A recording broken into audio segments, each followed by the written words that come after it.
Good morning, everybody. Good morning.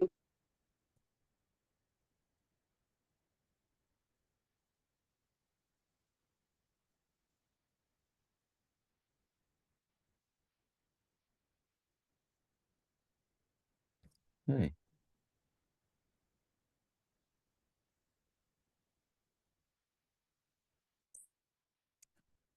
welcome, everybody. This is Tony Salerno, and I'm going to be sharing with you um, these concepts around organizational culture and the adoption and sustaining of peer services. Amy Paroli and I will be working together on this, and we have some other colleagues as well who may weigh in as well as we go along. So we just want to really just express our appreciation for you taking the time and the energy in your very busy days to learn more about the role of peer services, and especially as we begin to take a look at the culture of organizations and the degree to which they facilitate the adoption of new practices, including those around peer services. Let me just make a note. I've been in the field for 50 years, and I worked for the Office of Mental Health for 30 of those years. And I was often the liaison for peer services. So in a large psych hospital, we contracted with a peer service agency who came into the hospital and were, really providing services, a unique type of service, something that we really couldn't provide ourselves, despite all, we have many, many practitioners and very complex organization. But there's one thing we really couldn't do that well, and that is to be able to establish an engagement and to share a perspective from a lived experience. And that really was special, but also challenging. Organizations are typically not used to having peers as part and integrated into the workforce. So this issue that you're interested in and that you want to learn more about is really a really critical issue, because it's all about improving quality. And I know last week you had a training that kind of really presented, what is peer services, why is it important, how can it contribute to quality and a benefit really to everyone in the organization. So today's is really focused on another topic, which is organizational culture, and Amy is going to kind of guide us through that. That's because it's embedded within this organizational self-assessment, which is a tool to be a support to organizations in their decision making around the integration of peer services. So, Amy, let me turn it over to you. Thanks, Tony. So I just wanted to thank you all for coming, to definitely build on Tony's very nice welcome and, overall appreciation for him being here. And I just wanted to start us off by introducing ourselves, which Tony, you went right ahead and you dove right in and you did that. So here is our information. I'm Amy Paroli, and I am the co-director for Peer Tech here. And Tony, he was very kind to introduce himself, and he is the Innovation and Implementation Officer here at McSilver. So we're very happy to have him here to speak on this topic today. Let's just go over a little bit of housekeeping, okay? So today the session is going to be recorded, and then after the session, the slides will be made available. And we would like to encourage you to utilize the chat function throughout the presentation to ask questions, right? We will have folks monitoring that chat to be able to pick up on those questions, to answer them in the moment, and to also be able to share them with us during that presentation. So please, we encourage that. We're here for engagement, and we look forward to hearing your voices.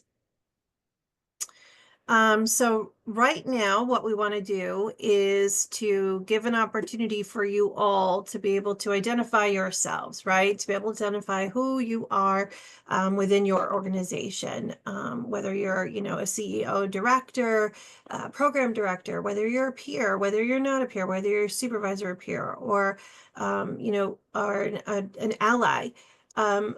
Angelique has just launched that poll. So if you can, just be kind enough to put your title in there. That'll help us understand who we have in the room, and you know, who our audience is today. And you know, we really do welcome that. So thank you.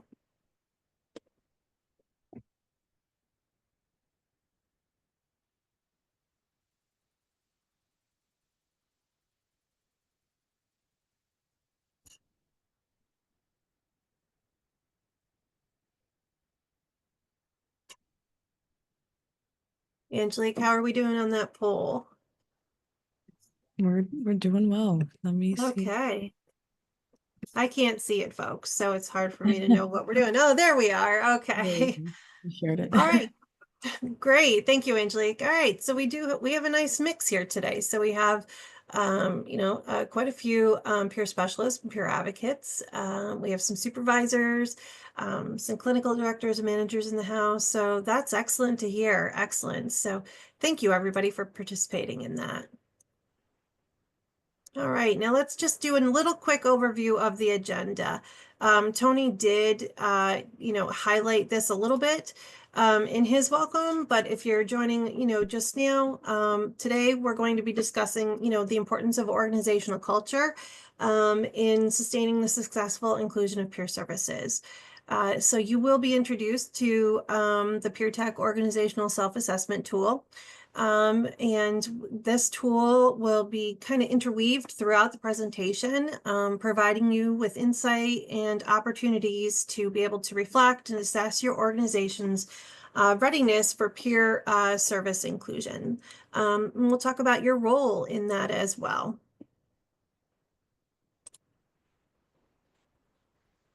All right, so let's start off with what is the organizational assessment, right? So successful inclusion of peer support services across the lifespan, and what that looks like, and what are the steps for your organization to be able to take to ensure that quality peer services across that lifespan are included. And as we go through this, you know, I would like you all to, you know, take the opportunity to consider what that might look to you. And, you know, let's take this journey and explore it together.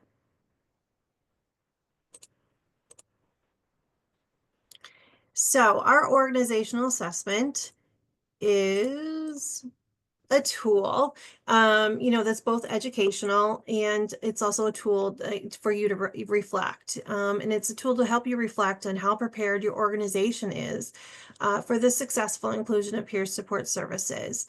And this means in your service delivery continuum, whether it is starting up a new service, whether you're making improvements to existing services, or you're growing your peer support services. So this, you know, this assessment, you know, really meets the continuum of where you're at in your journey of implementation.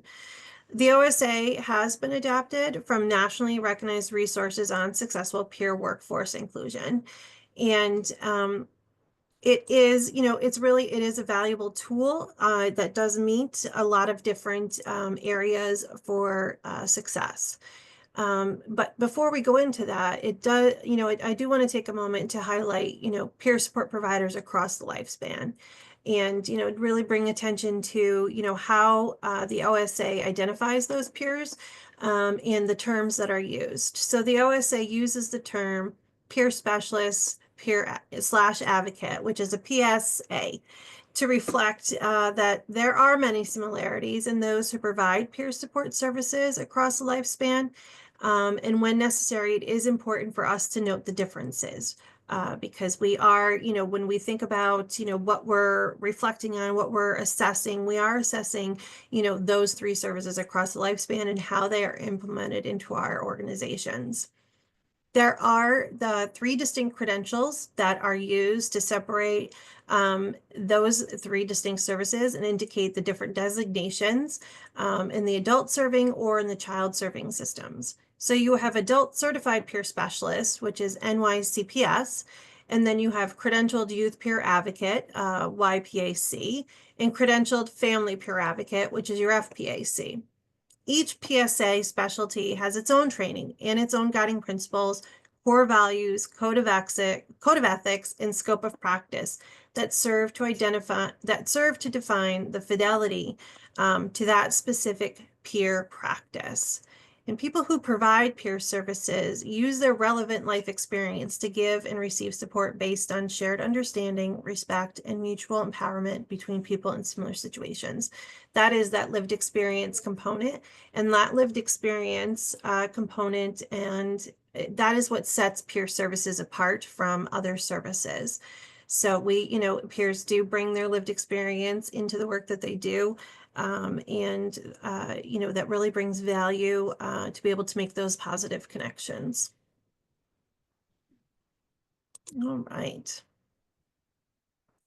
So a little bit about the OSA and its structure. Okay, the OSA contains 4 main competency sections.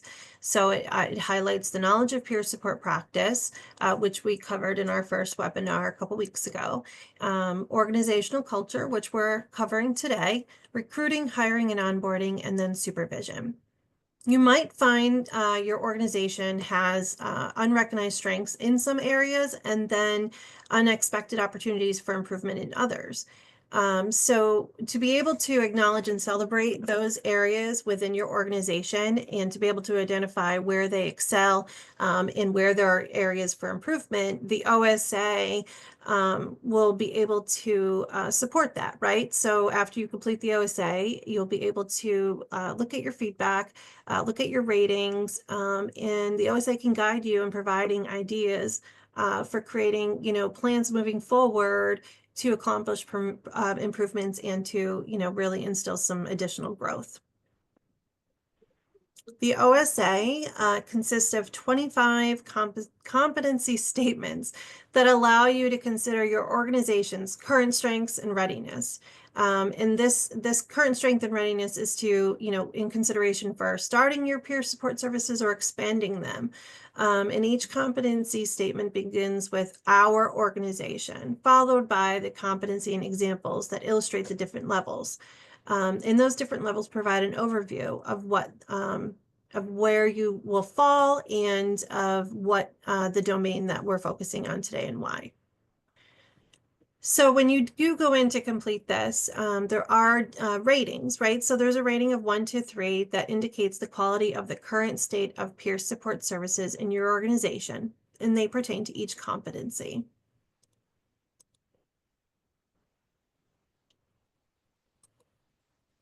Okay. So to take a little bit of a closer look into those, into those areas for the continuum of ratings, right? So you have needs improvement, which is, you have adequate, you have exemplary. Oh, I can't say that word today. At the end of each section, when you go in, you'll see the sections and you'll see that the score is specific to that section. You'll complete section by section. Last week or 2 weeks ago when we did our first webinar, we completed the section on knowledge of peer support. Today, I'm going to ask you in a moment to go in and to complete the section on organizational culture.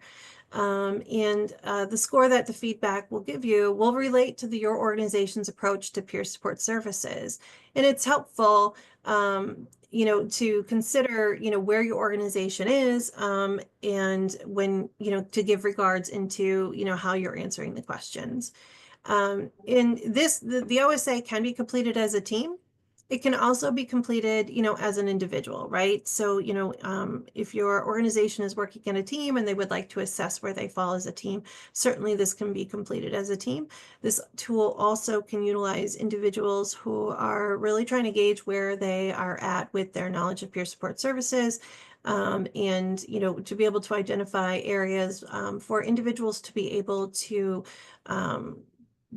move forward and to find ways to help their organization grow. So with that, I am going to share a QR code on the next slide. And I would like to ask all of you to pause and to scan that QR code and to navigate to section 2. And the directions are very clear on there. And when you navigate to section 2, to be able to complete that assessment, right? So there are just a few questions there, complete that assessment. to be able to give you an opportunity to gauge where you fall, right? To give yourself a little bit of a temperature check on your knowledge of peer support services with regards to organizational culture. Let me go ahead and advance to that. Okay, so here is your QR code. And when you go in, oh, yep. And thank you, Rita. Rita just popped in the chat that there is also a link that you can click as well if the QR code doesn't work for you all. I know sometimes I can't get those little buggers to work either. So after you go in, I would love for you to navigate to the organizational culture domain, which is domain 2, and complete the domain. And I would encourage you to screenshot your scores. And to think about those scores throughout the duration of the webinar. So I'm going to give you a few moments to go through that and just take your time.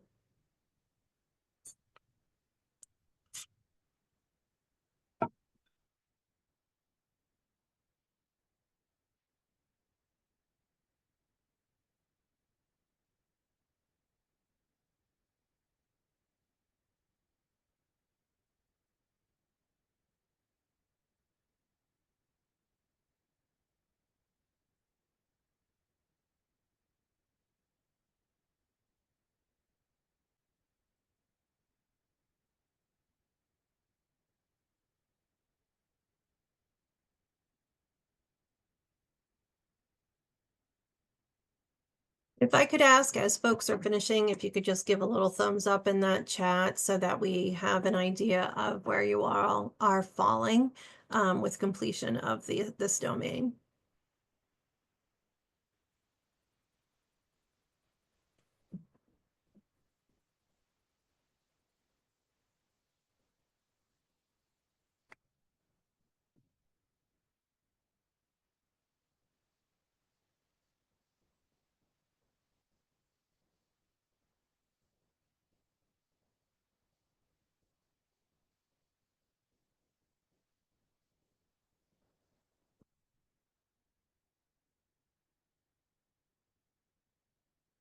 Thank you, Rachel.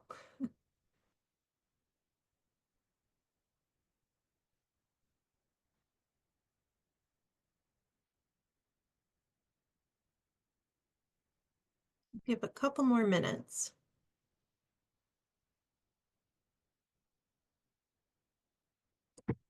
Like I said, feel free to screenshot, those scores so that you can just kind of reflect back as as we go through this presentation and Tony goes into a little bit more detail of those different areas for those different standards.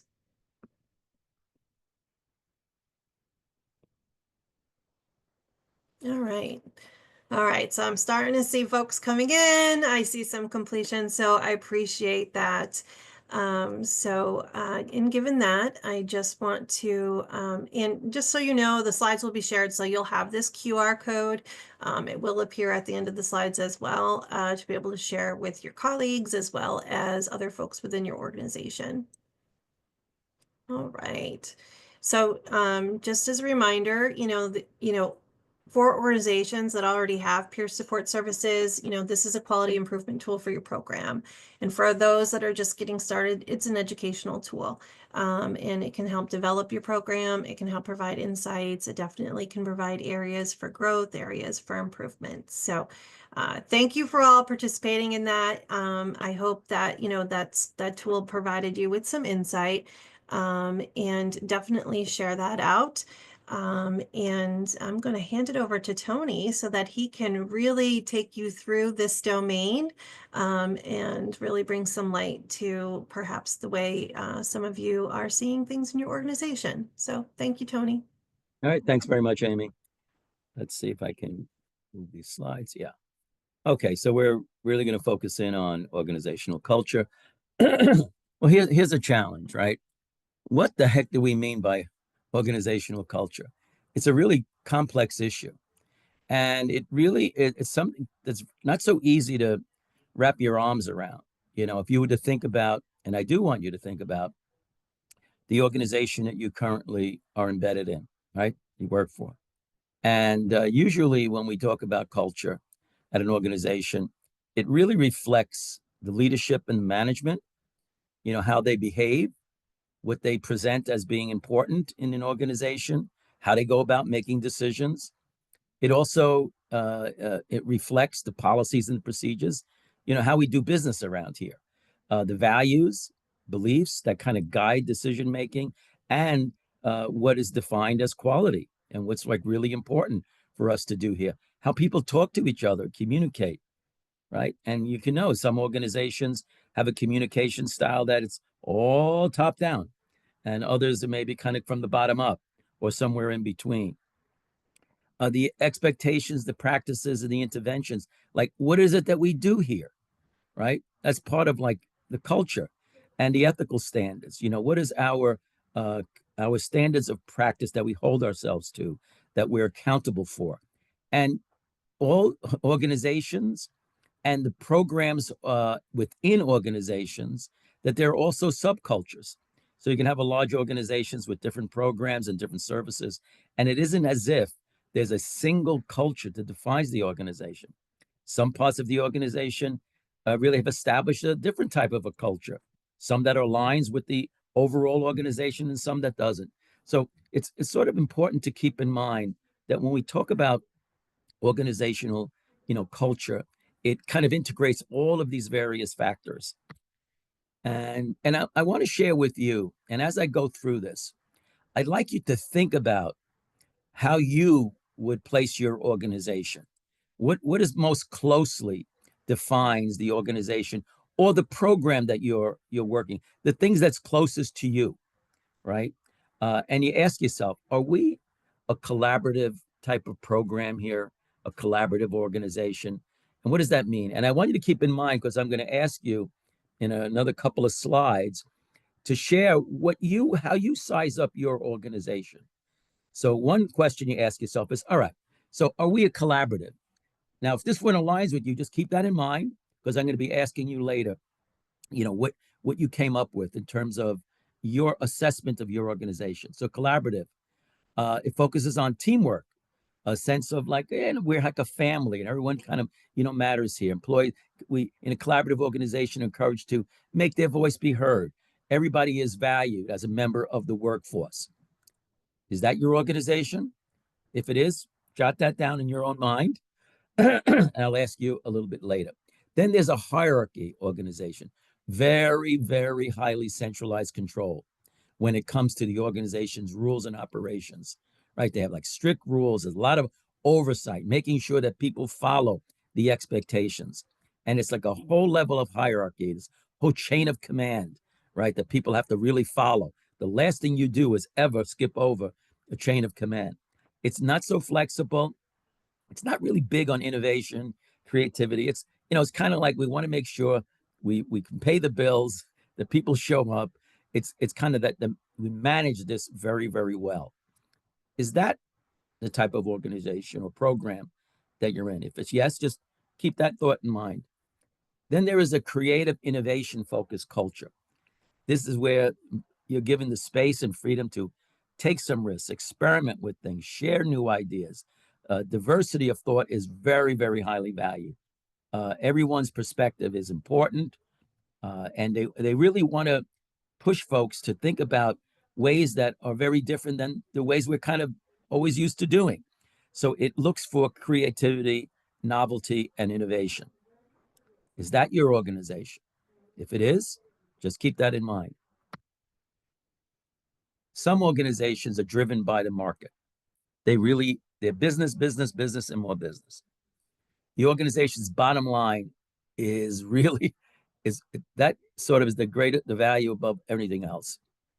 Results oriented, makes decisions in terms of, our financial gains, to make our operations more efficient, reduction of waste, because really the bottom line is what really matters. A sense that the organization is we're in a competitive world and we have to get market share. It's very, very, it feels very much corporate. It feels very much that is driven by business decisions. Is that your program or organization? Keep that in mind. There's a purpose or mission-driven culture. You create a work environment in which employees are working for a common cause. improving the overall health and well-being of a vulnerable population, right? It's almost has, if it almost had a religious affiliation to it, can sometimes reflect this kind of purpose or mission driven, right? That it's the idea of accomplishing what our core purpose is, and it's very much human focused in terms of that core purpose. The benefit to the clients, benefit to the community, nurturing the workforce, and just a deep commitment to the purpose of the organization, right? Its mission drives very much. That when you think of your organization, gee, is that where we are? And again, it isn't like everyone fits into these boxes so perfectly, but generally, mostly, where you overall that defines the organization. Just think about that in terms of these options. And then the last one is where there's a leadership directed culture. Very, very strong leader, strong motivation to move the organization, right? Decisions are mostly top down. And really the expectation is people are going to follow what I say, right? It's directives, it's injunctions, it's expectations, but it's very much coming from the vision of the leader guides a lot of this. Those are organizations that when they change leaders, it can have a dramatic effect, on how the organization experiences that. Could be like almost a shock change when a leader who is so central leaves and someone else comes on board. And the whole organization has been really designed around the leadership perspective. Is that your organization? Right? Okay. And as Rita's saying, person leaves or dies, it really has a dramatic effect. And you can think about that. Gee, if our leader was to decide to leave tomorrow, what impact would that have? If it's enormous, then you might be in a leadership directed kind of culture. Okay. All right. So now I want you to sort of chat in and just think about that. I asked you to kind of identify where you are from collaborative to leadership directed. And then some of you might say, Tony, I'm not sure if that captures it. I think our organizational culture is a little bit different from that. And if so, just chat it in. All right. So I just want folks to just chat in any one of these that best is closest to the organization that you're currently in or the program, whatever is closest to you in your work. Collaborative. Thank you, Nora. Yeah, hardly anybody is 100% right on all of this, but thank you for that. Leadership directed. Thanks, Veronica. Leadership directed. Thank you, Dana. Collaborative.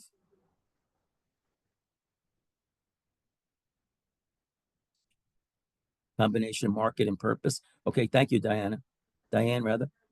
Leadership directed, creative, innovative, purpose, collaborative. Nice. Market. Thank you, Angela. Purpose and mission driven. Scarlett. Thank you, Scarlett. Let's just hear from a few others. Okay. And so some of you, purpose and mission driven. Thank you, Jennifer. So you could see that organizations differ, in the kind of culture, and it's as someone was saying, well, we're collaborative, but at least we're trying to get there, right? So sometimes it's aspirational. We want to get to this place, but that's a very important issue too, because some cultures want to actually have an aspirational goal, and others, it kind of emerges over time without anybody saying, oh, we want to create this culture. You can't avoid having a culture. How it gets there is a historical analysis of the organization, whether it's 120 years old or whether it was a newly designed program like 5 weeks ago. Okay, thanks so much for sharing that. I hope this has kind of increased your awareness, or at least get you thinking about reflecting on your organization. Part of the OSA, that's its purpose. How do we ever really stop and think to put up a mirror to our organization and sort of like ask ourselves, so how do we really do business around here? and especially with around peer services, using the OSA tool as a mirror to the organization. So you can both taps into what kind of an organization are we and how ready are we and how committed are we to integrating peer services within our organization. So thanks for you guys were great in terms of a lot of participation, a lot of thoughtful thinking about it. I really appreciate it. It's great. Section 2. Now we have the let's go through some of the features of the organizational self-assessment. So here's the standard one, right? So what does it mean? Organizational culture of wellness, a focus on the role of peers in promoting overall health and well-being. So this is defining that one of the contributions of peers is that they can play an instrumental role in promoting overall health and well-being. So here are some of the examples, right?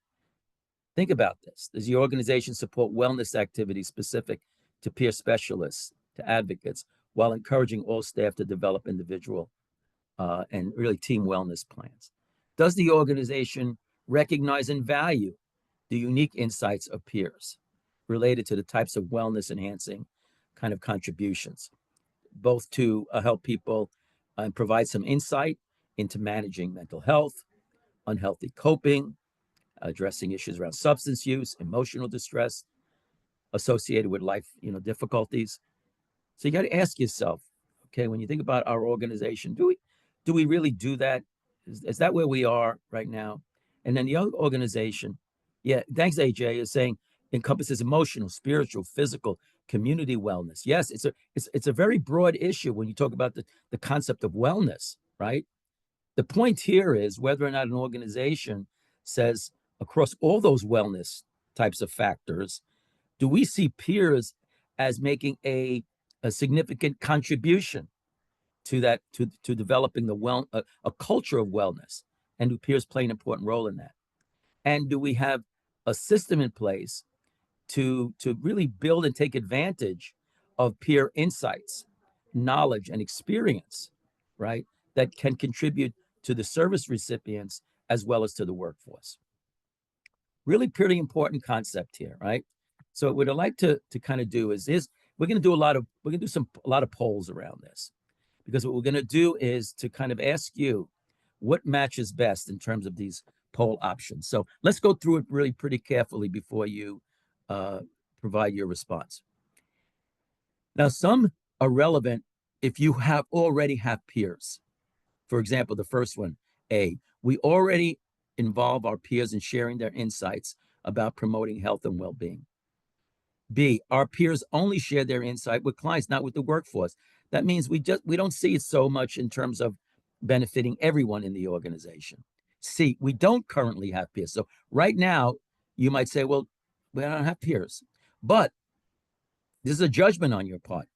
I think our organization will be open to their role in promoting wellness for clients and for the workforce.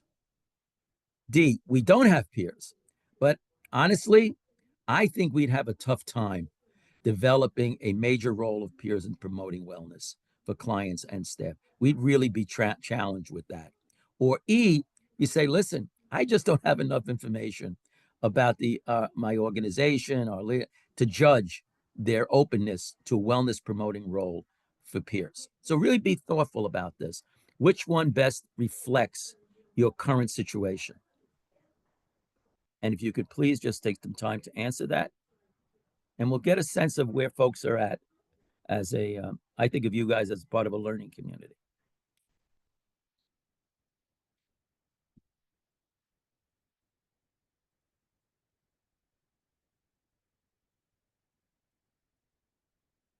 How we doing with responses?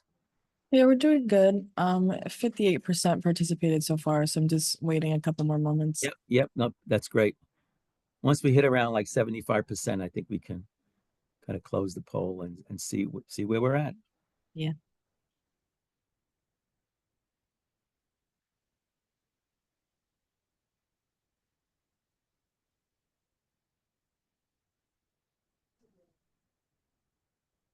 Okay. Okay. Are we close to 75%? Yeah, we're Great. close enough. I'm gonna end it and Here are the results. Okay. All right. So here's some good news, right? Is that currently for those who have peers, they are involved in sharing their insights. I mean, that's fantastic. And that says a lot about an organization or program that would support that. And for others saying, well, I think we've kind of thinking of peers really in their relationship to others who are service recipients here, and not so much around how they might really add value to our efforts in our organization to promote and support the wellness of the workforce as well.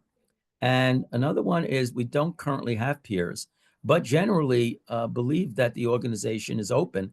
And in the last part, which is good, is that those who answer say, look, I have the information, but what you're not saying is we don't have peers, and this is going to be a real tough one.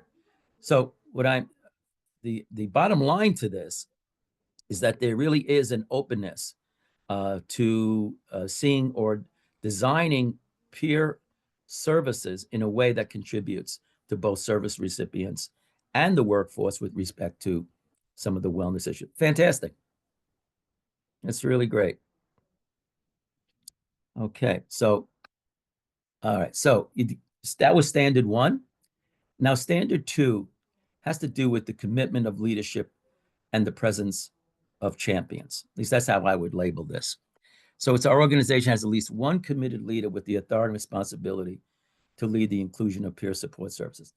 The point this is really making is that if you have leadership plus being a champion of peer services, well, now you're cooking. That is a very powerful resource in any organization that promotes the adoption of any new practice. In this case, we're talking about peer services.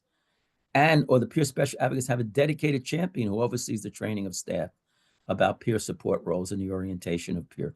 So anytime you're looking to adopt new or strengthen existing practices, having a champion in a leadership position to promote, support, communicate, expect, see, kind of be able to articulate a vision of peer services and its contribution to the organization. That's big. That's really big. So again, poll question related to that.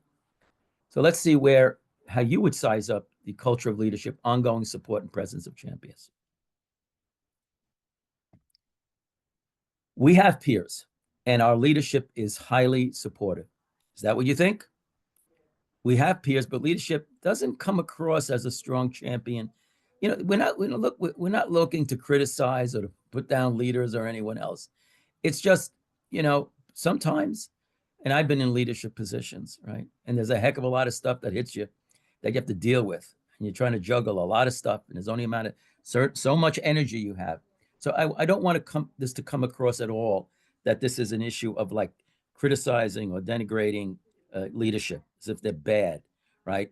I think it's just important to kind of get a sense of, where leadership is without a sense of that's a bad thing, but rather that's a challenge perhaps to address. So one, we have peers, our leadership supportive. We have peers, but leadership doesn't come across as strong. Champions, that is. We don't have peers, and our leadership is very likely to support. So your expectation is once we kind of like engage in this process of integrating peer services, it's likely that this is going to go well because our leadership is supportive behind it. The other is we don't have peers, but honestly, I don't think leadership really right now has that as a high priority. And the last is, look, I just don't have enough information about it. So do your best.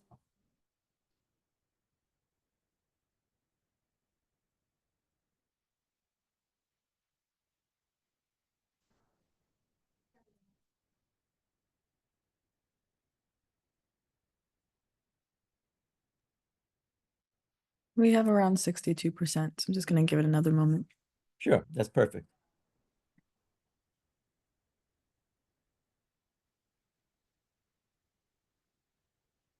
Okay, Angelique, how we doing? We're good. I'm going to share it right now. Perfect. Okay, so again, and I think what we might find is that there's a relationship between positive assessment in one factor, one domain of culture that correlates with others.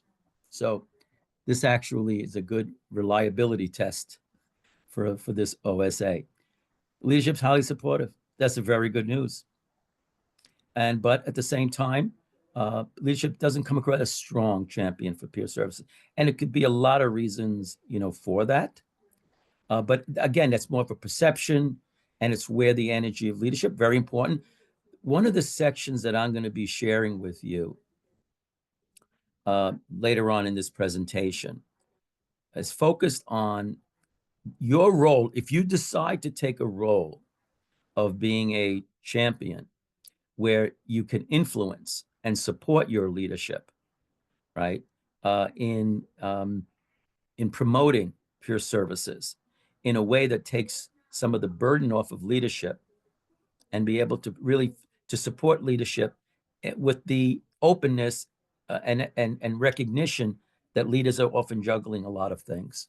So I'll talk more about that in a moment, but about 27%. So that, again, that's a very honest assessment, I think. We don't have peers, and you think, leadership, look, we think is likely to strongly support, fantastic. And others saying, not so, I'm not quite sure yet. And maybe some of the issues around managing up, or how you in your role, whatever that role is that you have, might be in a position to influence and support leadership as well. Perfect. Thanks so much, folks. I really do get a sense that these are honest, thoughtful responses. So now let's go to standard 3. This has to do with a culture of whether we're a culture of data-driven decision-making, responsive care, quality improvement. Now here are some of the standards around that. Peer specialist plays a role in assisting the organization to gather input, perspective of people who are served in the organization and family members and maybe others on changes that will improve the organization's service delivery of accessibility, equity, culturally responsive, trauma-informed. Here's the point of all this. Do you see peers as being in a unique and special position to be able to engage the other, the service recipients, engage them in assessing the degree to which service recipients are experiencing positive satisfaction with the services, can identify areas that could be improved, that's either dissatisfying for them or is upsetting to them, or for whatever reason is not engaging them. So the idea that peers are talking to others, peers, right, service recipients, in a way that you can identify some of the quality problems in an organization, and that you can use that information to make quality improvement. So that's it. That's what it really comes down to. It's very different than, we give a survey, every 3 months, we ask a service recipient, fill out the survey, put it in a, this kind of suggestion box, and then we take a look at it. That's one level. The other level is, hold on a second here. Our peers can play a really instrumental role in getting an honest response, honest feedback from our service recipients and families and others who might be affected by the services. The other is, one of the benefits, of course, is that they can engage clients and family members in a trusting relationship. Right? So if you last week, I'm sure, in last training, I'm sure you had information about the contribution of peers, and this is one of them, right? So kind of think about it as a wonderful way, an effective way to make improvements in your organization, because peers are in a unique position, right, to gather honest feedback from folks who are really receiving services. Okay, hope that's clear. So let's take the culture of quality improvement. We have peers, and we involve peers in engaging clients, right? And or family members in gathering feedback. Well, we have peers, but honestly, that's not one of their roles that they play here. They do other things that are very valuable and important, but we haven't really thought about the role of peers in terms of quality improvement. The others, we don't have them, but if we did, I think our organization would be very open to engaging peers in that role. The other is, we don't have peers, but honestly, I don't think that's something, I can't see our organization doing much with that. And the other is, look, I just don't have enough information.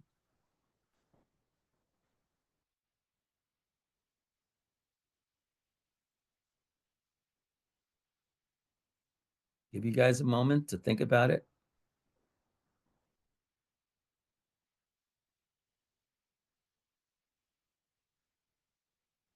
And Angelique, once we start hitting close to 70%, then we can kind of close it out.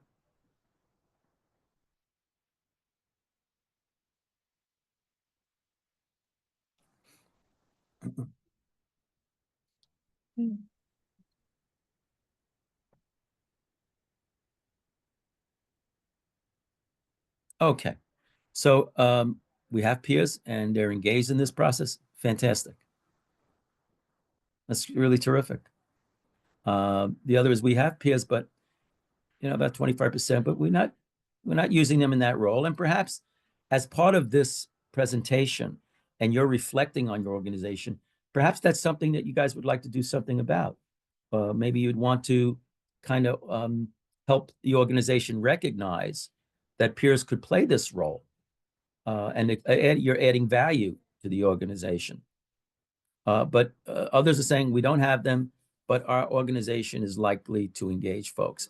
But we have very few, if hardly any, saying, look, our organization is really is unlikely to make progress in this particular stand or any of the standards around the culture so far, which is really great news. And some say, look, I can't figure it out yet. Maybe I don't know how our organization gathers information or gets feedback or is involved in quality improvement. That's perfectly fair and understandable as well. Thank you so much again for this, folks. Again, I'm just coming across with a sense of very thoughtful thinking about this and responding. So here's our last standard, which is the culture of diversity, equity, and inclusion. At least that's how I was kind of like summarizing this section. Peer specialists receive professional development benefits specific to peer support practice, such as time off, travel, registration costs, et cetera, right?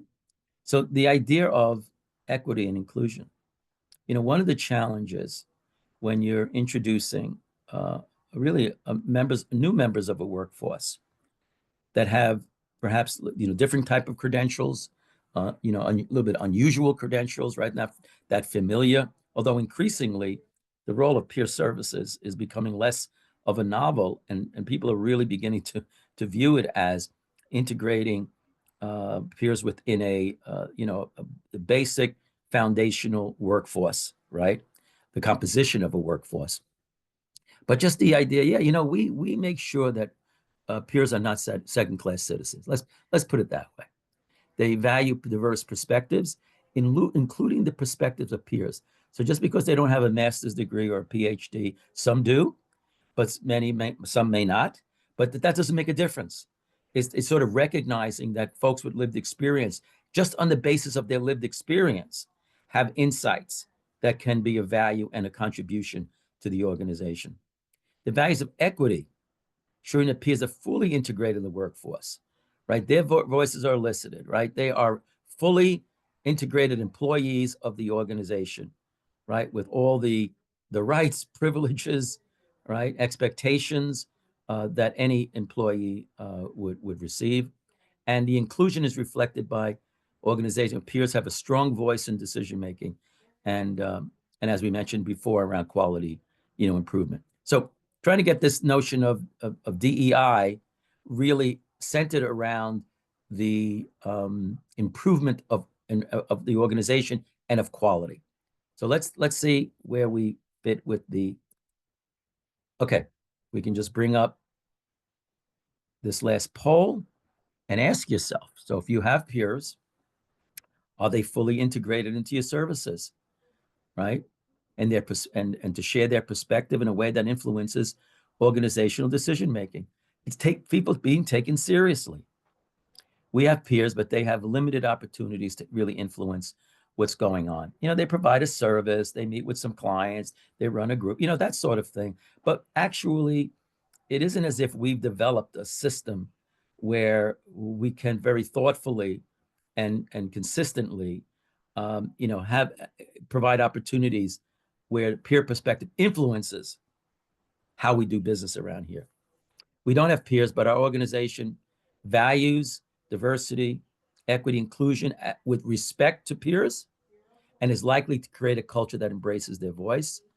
We don't have it, and I don't think our organization is likely to really put much emphasis on this, or I don't have enough information.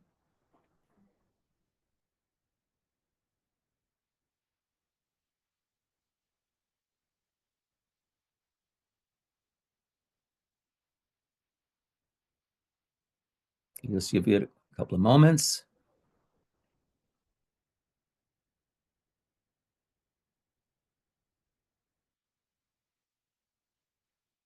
Okay. Are we getting close, Angelique? Yeah, we just reached 62. Oh, okay. Yeah, we just want to encourage everyone, Yeah. give it your best shot. And if you don't know, you can just say, look, I really I don't know. I appreciate people, they're thinking hard. Yeah, no, that's great. No, I like that. Okay. Okay.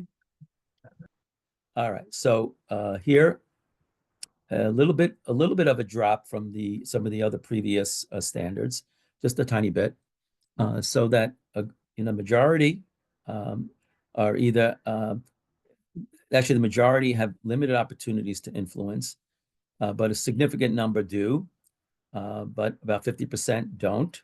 So that might be an area to kind of take a look at. Gee, let's think about that. Could we ensure what's going on here? That's a serious issue, right? If folks have limited opportunity to kind of influence what's going on, or if there's a concern of whether or not they're fully integrated as employees, whether or not that's still a challenge. So I think that might be something, again, to think about. Part of what this section of the presentation will help you to identify perhaps some areas that need some attention. And I think this one might be an area that needs some attention. But others who are saying, well, you don't have peers, but they think the organization would be receptive to those principles of diversity, inclusion, and equity in their adoption and integration of peers. And others had not enough information. Okay, let's close this out.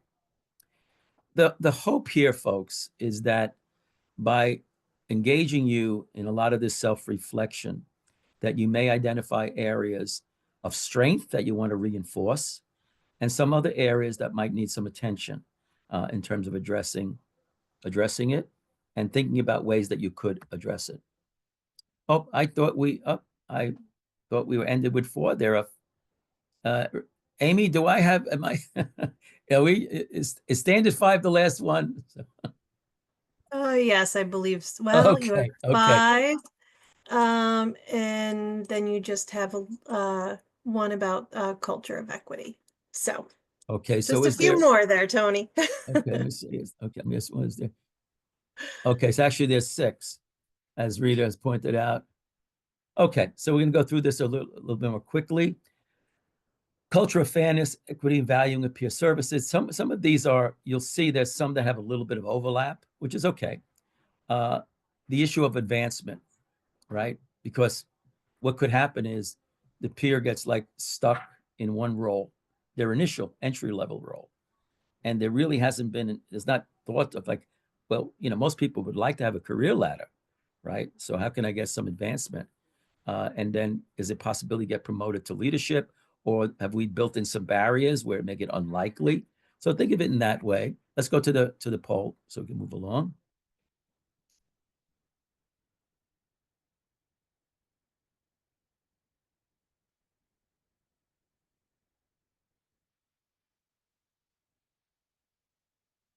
Okay.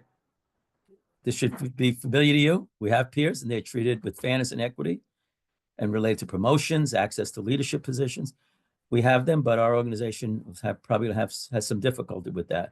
Right now, it doesn't, you just can't see what the path might be for peers to actually get to some advancement. We don't have them, but our organization cares about that. It wants to have advancement opportunities for everyone, including peers. And the other is we don't. And chances are, if we did, unlikely. And then I don't have enough information.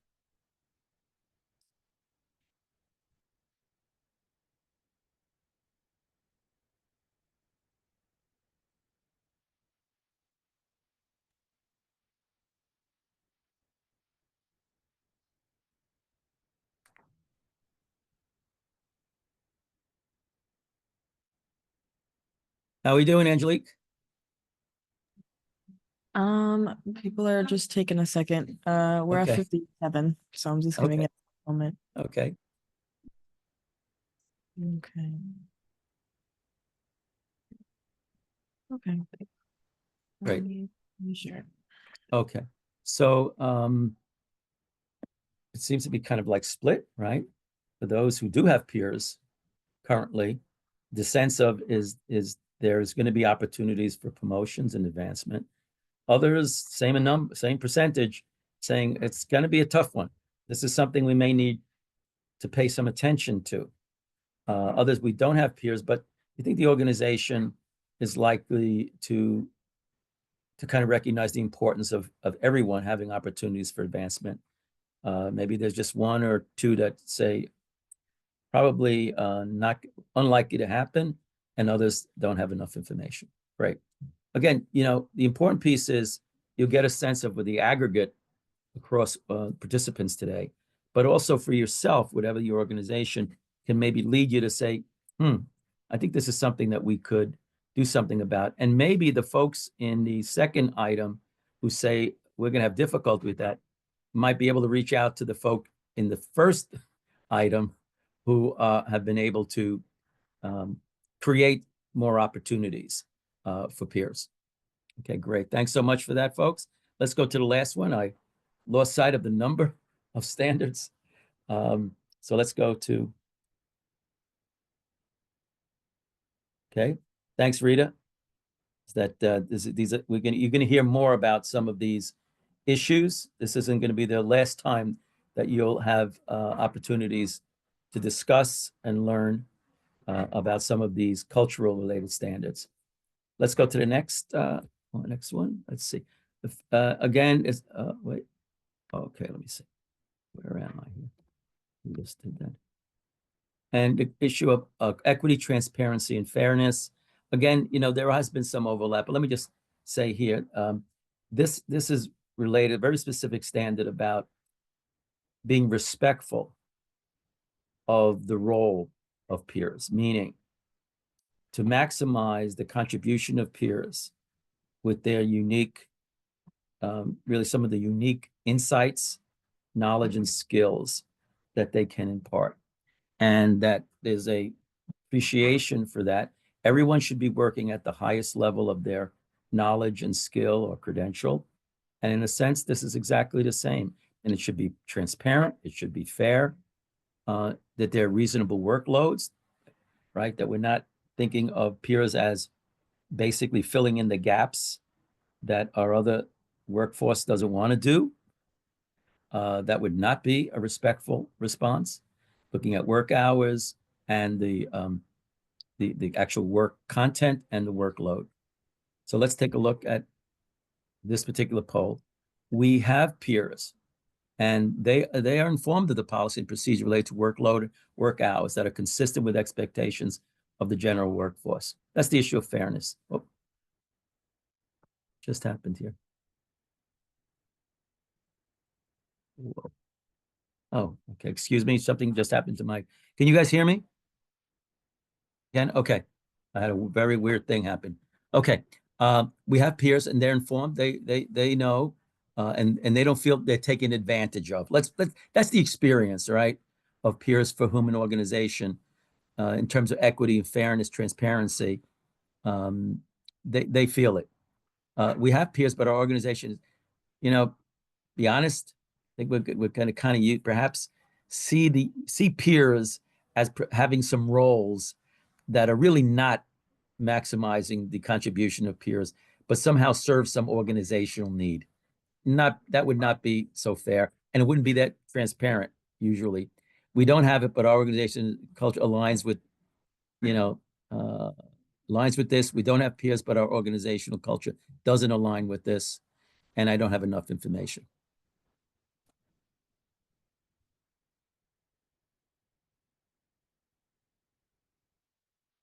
So for the most part, people feel that when peers are onboarded, brought in, that there's transparency, there is equity, there is fairness, no one's being taken advantage of. It isn't like the low man in the low person in the totem pole, gets sort of the work that others don't want to do. Because some organizations might approach it that way, and that would be completely inconsistent and contradictory to what the value of peer services is. We have peers, but our organization has some difficulties. So maybe it looks like some might have some concern. And that might be an area to take a real close look at. We don't have peers, but I think our organization would be very fair and transparent. Maybe one says, when I size up my organization, I think this could be an issue. And for maybe one or two, I don't have enough knowledge. Thanks so much, folks, for that. I think you guys have been very thoughtful. It may, and it's maybe a little tiring to kind of fill out these polls, but the point of it is it just didn't want to throw out information to you. I've done enough webinars on just throwing out information, but rather the information should be processed. And I'm hoping that you found this part of the presentation helpful, and that it gets you to really think and reflect upon your own organization, areas of strength and areas that you might want to address in some way. So let me talk about now this issue of your personal and professional kind of journey. Sustaining of any change is built on the presence of contributors and champions. And what do I really mean by that?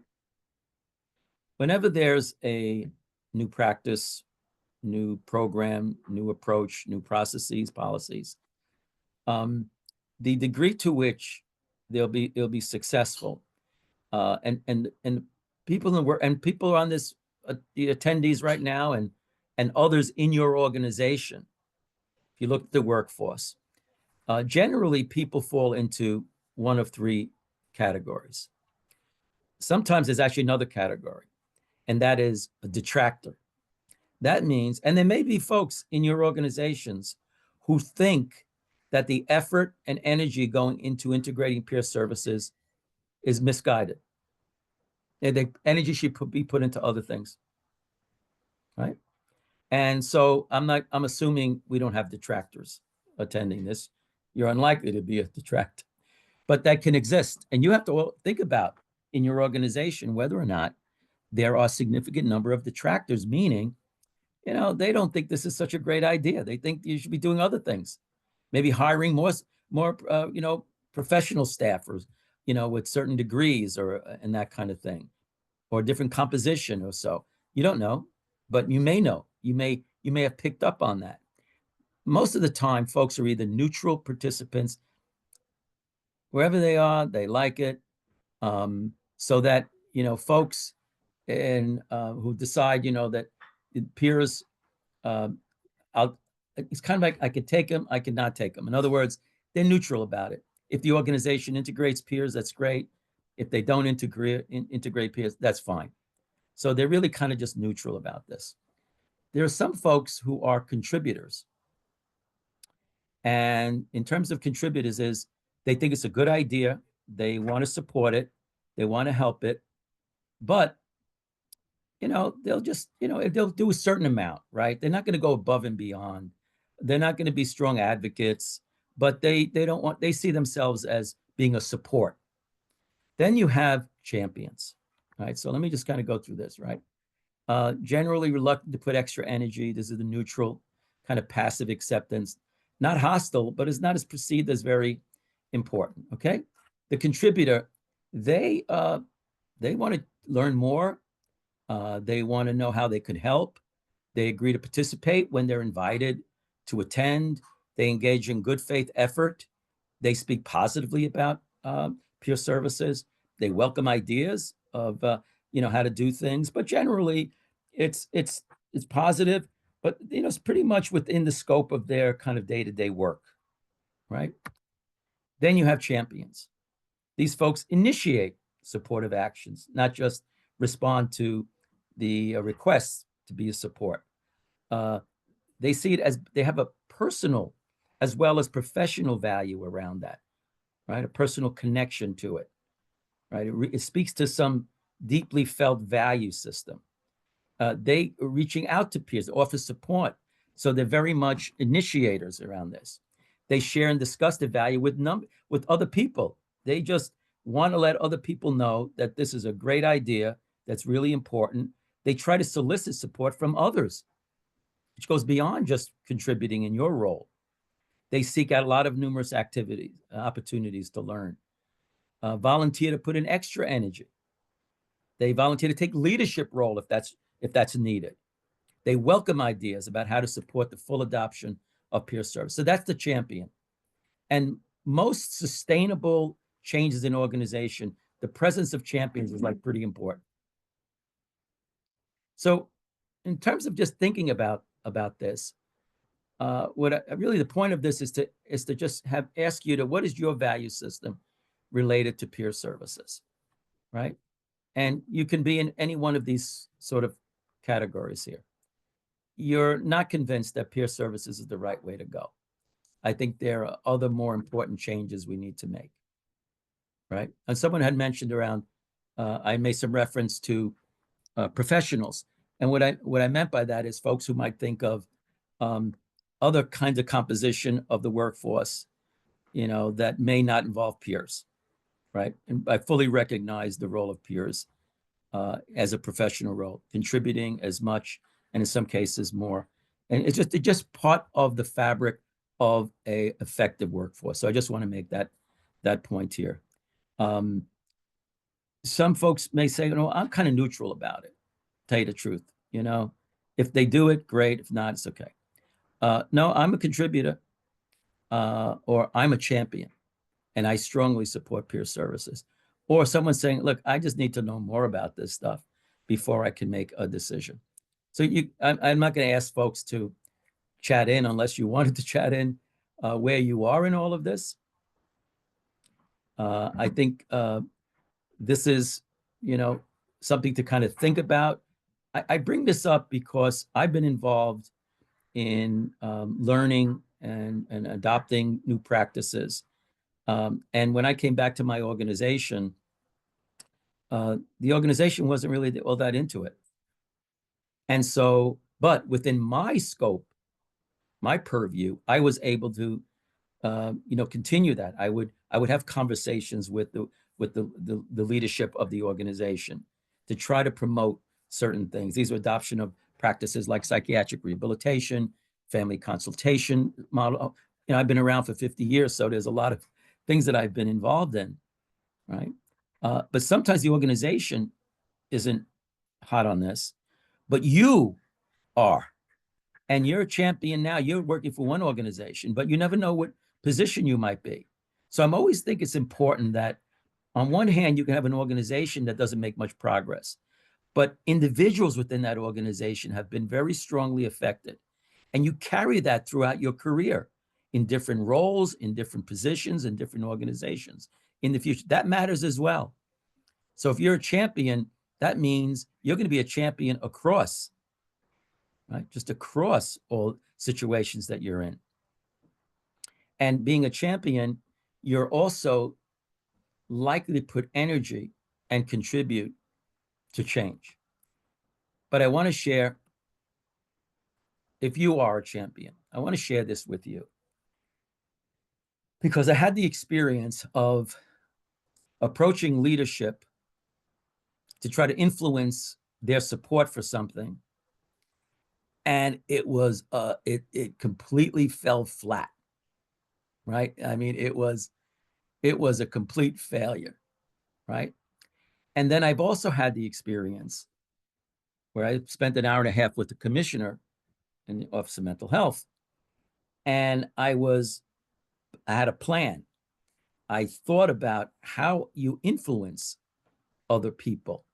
My first approach, where I wasn't successful, is I thought that what I had to do was to get leadership, people who can influence change. I was in many ways putting the burden on them.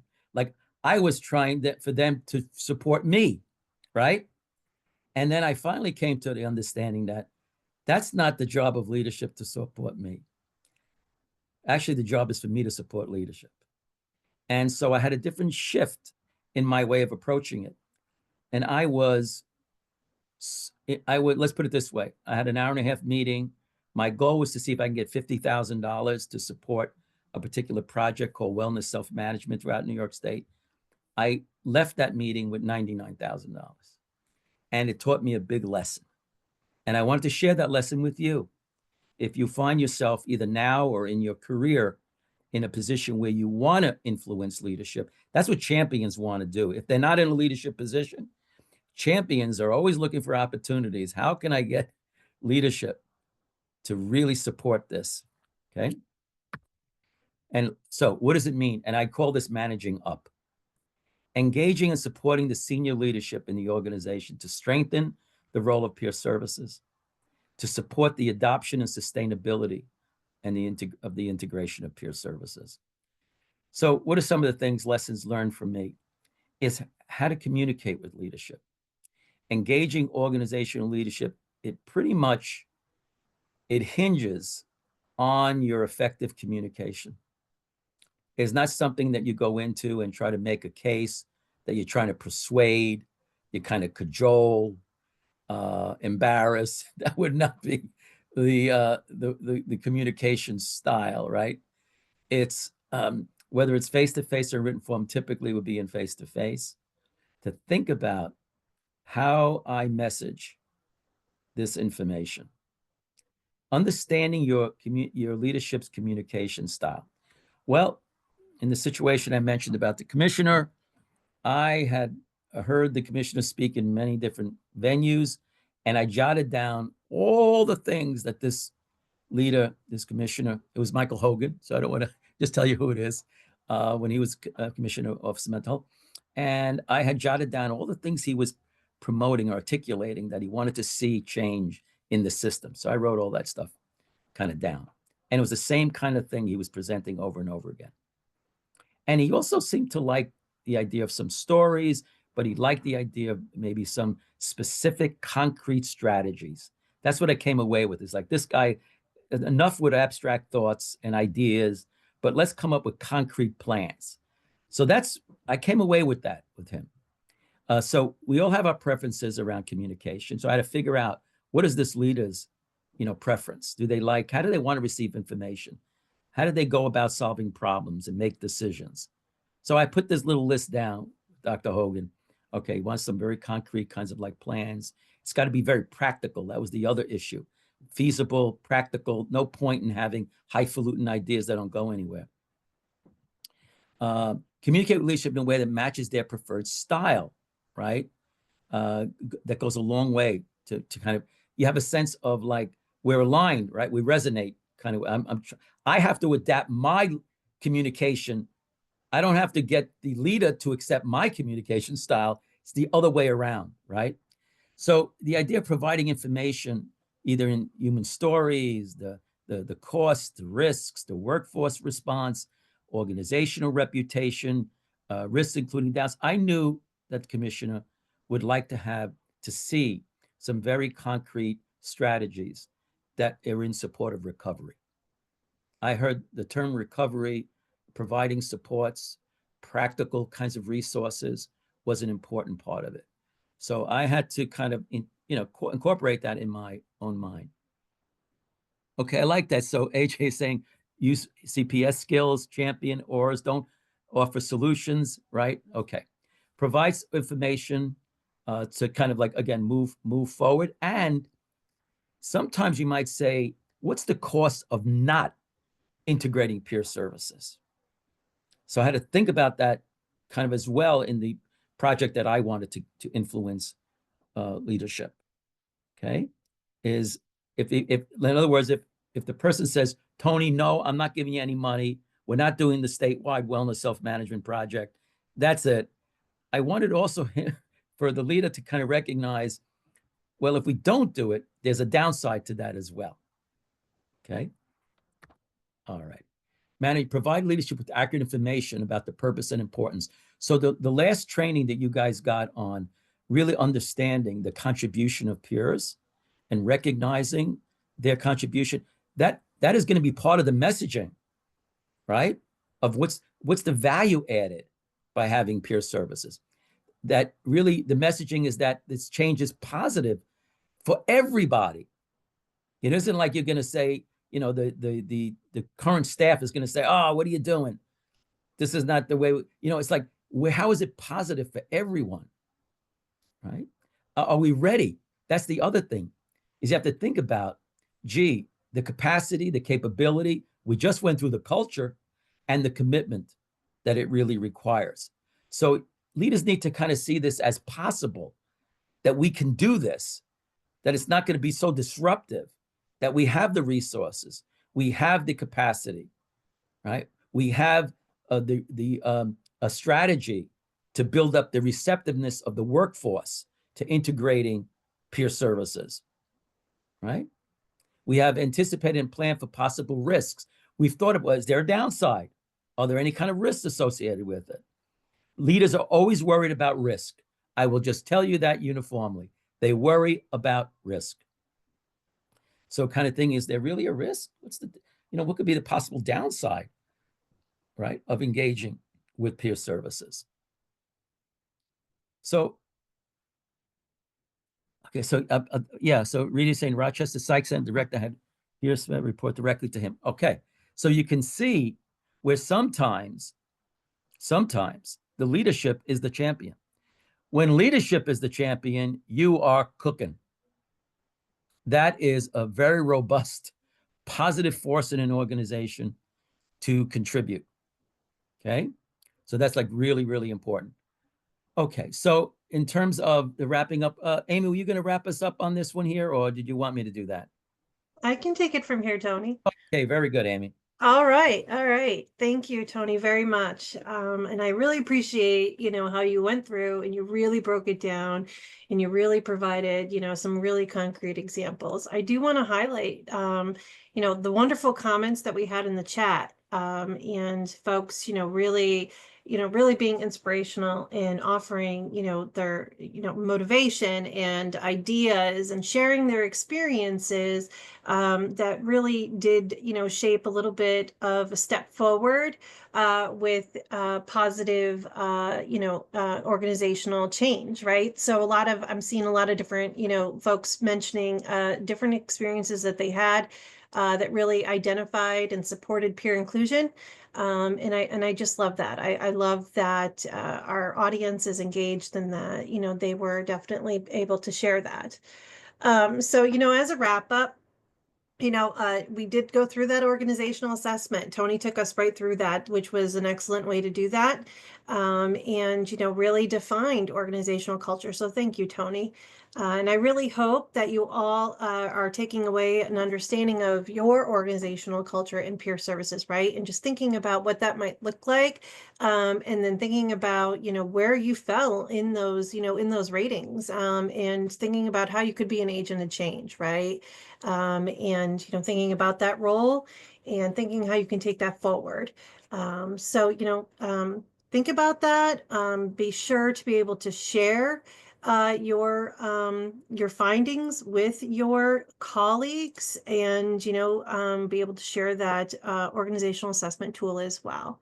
I want to be able to share, as we wrap up, that everyone on this webinar, once it concludes, you will receive a link to join us, myself and Tony, next week for a shared collaboration hour.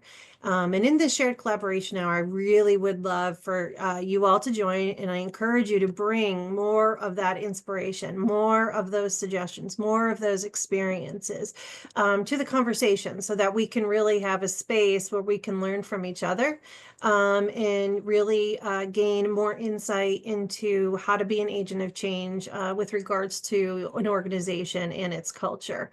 So, stay on the lookout for that. And then we have our final webinar in this series, which will be coming up on December 5th, and that will be highlighting recruitment, hiring, and onboarding.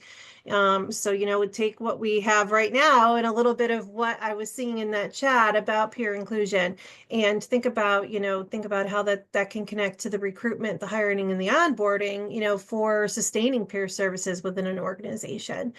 So, be on the lookout for that. If you haven't already registered, I really do encourage you to register. We also, there is a survey link that I thought I had put in here, and I apologize. Angelique, will you be able to please share the survey link in the chat? It's really valuable for us here at PeerTech to be able to have feedback from our audience, to provide that feedback on, this webinar, the content, the presentation. We're always looking for that feedback so that we can continue to grow and we can continue to bring you, really valuable informational sessions. That link will be put into the chat if it hasn't already. Up there it is. And then I will also ask Angelique to send that link out to you as well, with that that link for your next shared collaboration hour. Oh, there's the link. I am so sorry. I'm not forwarding my own slides. I forgot that I needed to forward those. So I apologize. So there is that link again. And it is again in that chat. So thank you. And then here is the QR code to that organizational assessment tool, right? So you can utilize this QR code to share. You can also find this organizational assessment tool on our PeerTech website. And, we do encourage you to share this. We encourage you to take this out. We encourage you to take it to other colleagues, and certainly share it with your leadership, right? So, part of doing that, and being able to share and being able to take this and spread the word is being a champion. It is being an agent of change. And, that is something that I really hope that you all take away from this today. So right now we have about 4 minutes. I didn't know if anybody had any questions. If not, they're welcome. You can always email us. We're always available to answer questions. You can reach us at PeerTech, info@peertech.com. And then, again, bring your questions into that shared space next week. Where that will be an engaging conversation, and that conversation is you're in the driver's seat, right? So it's about you. It's about what you want to take away from that. So I do encourage that. Do we have any questions? Did any folks see any questions in that chat? If people want to share a comment and open up their mic, that would be fine as well. Yeah, that's fine.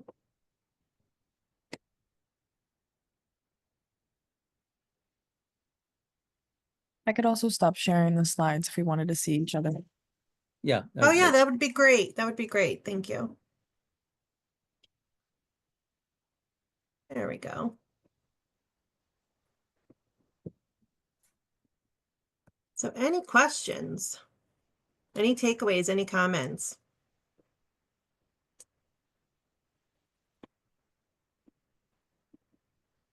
I just want to give a shout out to all of you to bring that OSA to your colleagues, your teammates, and your leadership and the people that are working with peers and the peers themselves. If you bring some of their ideas back next week, we'll have a really rich conversation. Yeah, I really appreciate everybody joining us today, and I do thank you. And I really do look forward to seeing you all next week as well.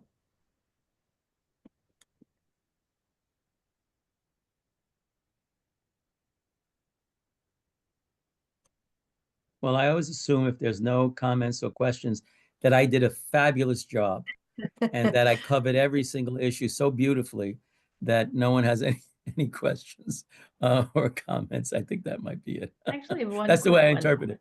Oh, Nora? Nora, did you have a Sorry to question? jump in. Just one quick one. If so we have someone in my organization who is in the process of training to become a certified peer advocate. If they have questions as they're going through the process, I know they can just refer to the website and find a person to contact, but is there anyone in the PeerTech organization that could sort of serve as a mentor as this person is going through the process of getting certified? I can say that we have a Tuesday night support group that is for anybody on the path to becoming a peer specialist or already a peer specialist or has been a peer specialist for decades. You know, we all come together, and we had a really rich conversation about the certification board last week. So I'll put a link in the chat to our virtual community because this is for Great. the Academy of Peer Services versus Peer Tech.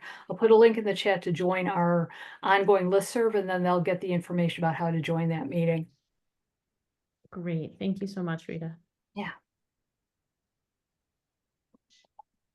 Well, And we are thanks, about everyone. This was at really that helpful time. discussion. Well, wish you Thank guys you all all. well. Do, best to all of you in this really very important effort of yours. It's really where our system will be going and needs to go. And you are, really responsible and contributors for pushing that agenda forward. And so really appreciate that.